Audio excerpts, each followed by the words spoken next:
one saint, an archbishop,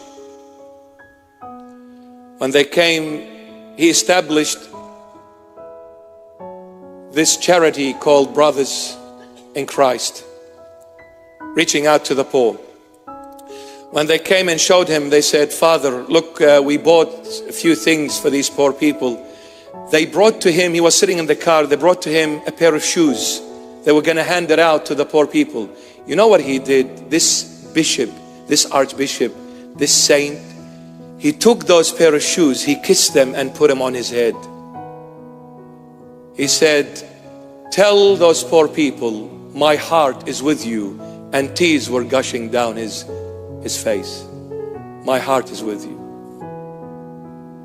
You are the living Christ. So I am kissing the shoes that are gonna go on the feet of Christ.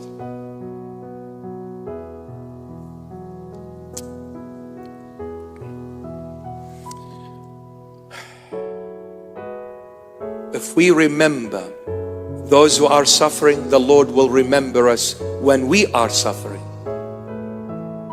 The Lord will remember us when we are suffering. Blessed are those who are merciful, for they shall find mercy. Blessed are those who are merciful, for they shall find mercy from the Almighty God. You show mercy unto others, I, Jesus Christ of Nazareth, God revealed in the flesh, will show mercy on you in this world and in the next on Judgment Day. I remember that one day you fed a hungry tummy. I will come to your rescue on Judgment Day, and I will honor you because you have honored my children. The world is a vicious jungle. The strong devours the weak. Jesus Christ came to give life for the weak, to give hope for the weak, to give honor, dignity, identity for the weak.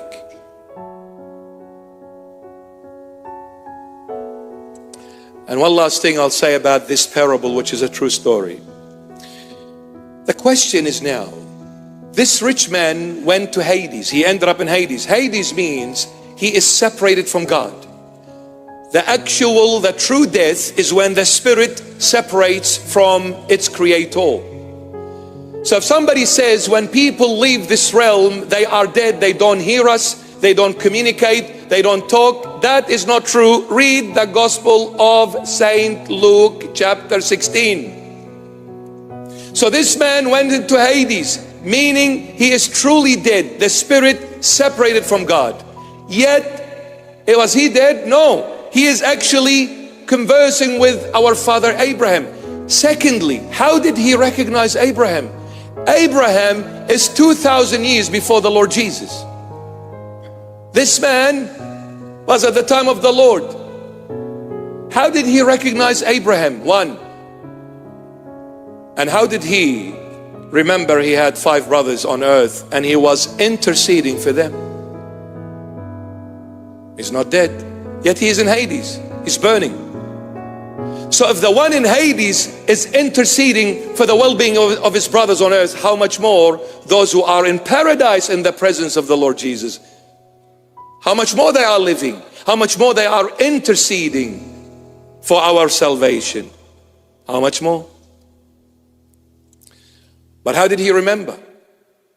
You see, we're made out of body, soul, and spirit. 1 Thessalonians 5:23, St. Paul says, the human being is made out of body, soul, and spirit. 1 Thessalonians 5:23. The body went back to earth. That's where it came from. Now, the spirit has no memory. The spirit remembers nothing. So what has the memory? The soul. The soul made out of 5 components. The conscious mind, the subconscious mind, the will, feelings and emotions, and the thought. These are what make up the soul.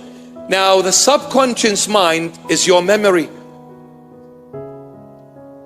So for this man to be in Hades and remembering his brothers on earth, that means the soul and the spirit are together. Because the spirit never dies, so as the soul. So he remembered and he's interceding. Father Abraham, send Lazarus to my father's house. I have 5 brothers, to warn them not to come where I am. So if he's in Hades interceding, how much more the saints in paradise intercede? There is no death, my beloved. If there is anyone dead, it's us on earth while in the flesh. For as long as we're in the flesh, we are susceptible to making mistakes, and the wages of sin is death. Romans 6:23. The wages of sin is death. And let me tell you this last thing about Abraham. Abraham represents here the Holy Trinity. See, when you go back to the original language, the original name. Now, Abraham came from the land of Iraq, Mesopotamia, Babylon. I was born in Iraq. By birth, I am an Iraqi. The land of the 2 rivers, Tigris and Euphrates. Abraham spoke Aramaic, the Lord's language, our language, or some people refer to it as Syriac. No hard feelings. So when you go to the name in that original language, initially it was made out of 4 letters. Abram, Abram, Alab, equivalent as the letter A, Beth, B, Resh, R, Mim, M, Abram. When the Lord God came and spoke to him, and he said, you need to leave your land, your country, your people, and all of them. Come, I'll show you the promised land. Abram believed in the voice of God and followed through with that voice of God. God came and gave him the 5th letter, He, as in H. His name became 5-letter word. And the number 5, biblically speaking, represents blessings. And when you read in the Old Testament, God says to Abraham, I will bless the people through you, and I'll make you a blessing. Because now your name is made out of 5, and 5 is blessing. The first letter, Alab, in Aramaic Syriac. Alab or A stands for God the Father. Beth, B, stands for God the Son.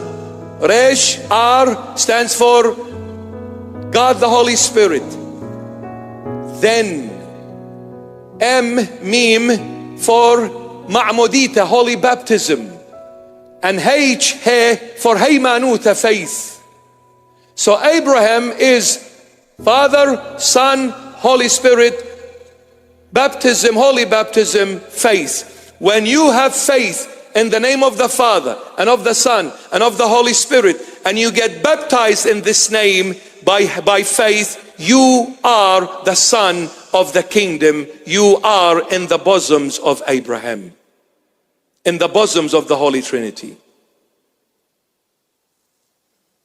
Even if you were poor on earth, but in the eyes of God, you are the richest of all. You are the heir to the throne and the child of the kingdom. You descend from the royal family.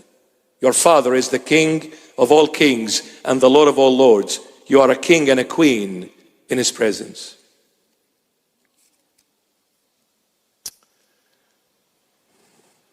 Love the Lord Jesus.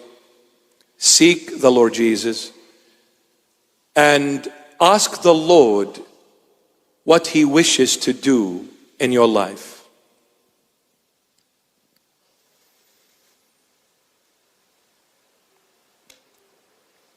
The other day, a question was sent to me.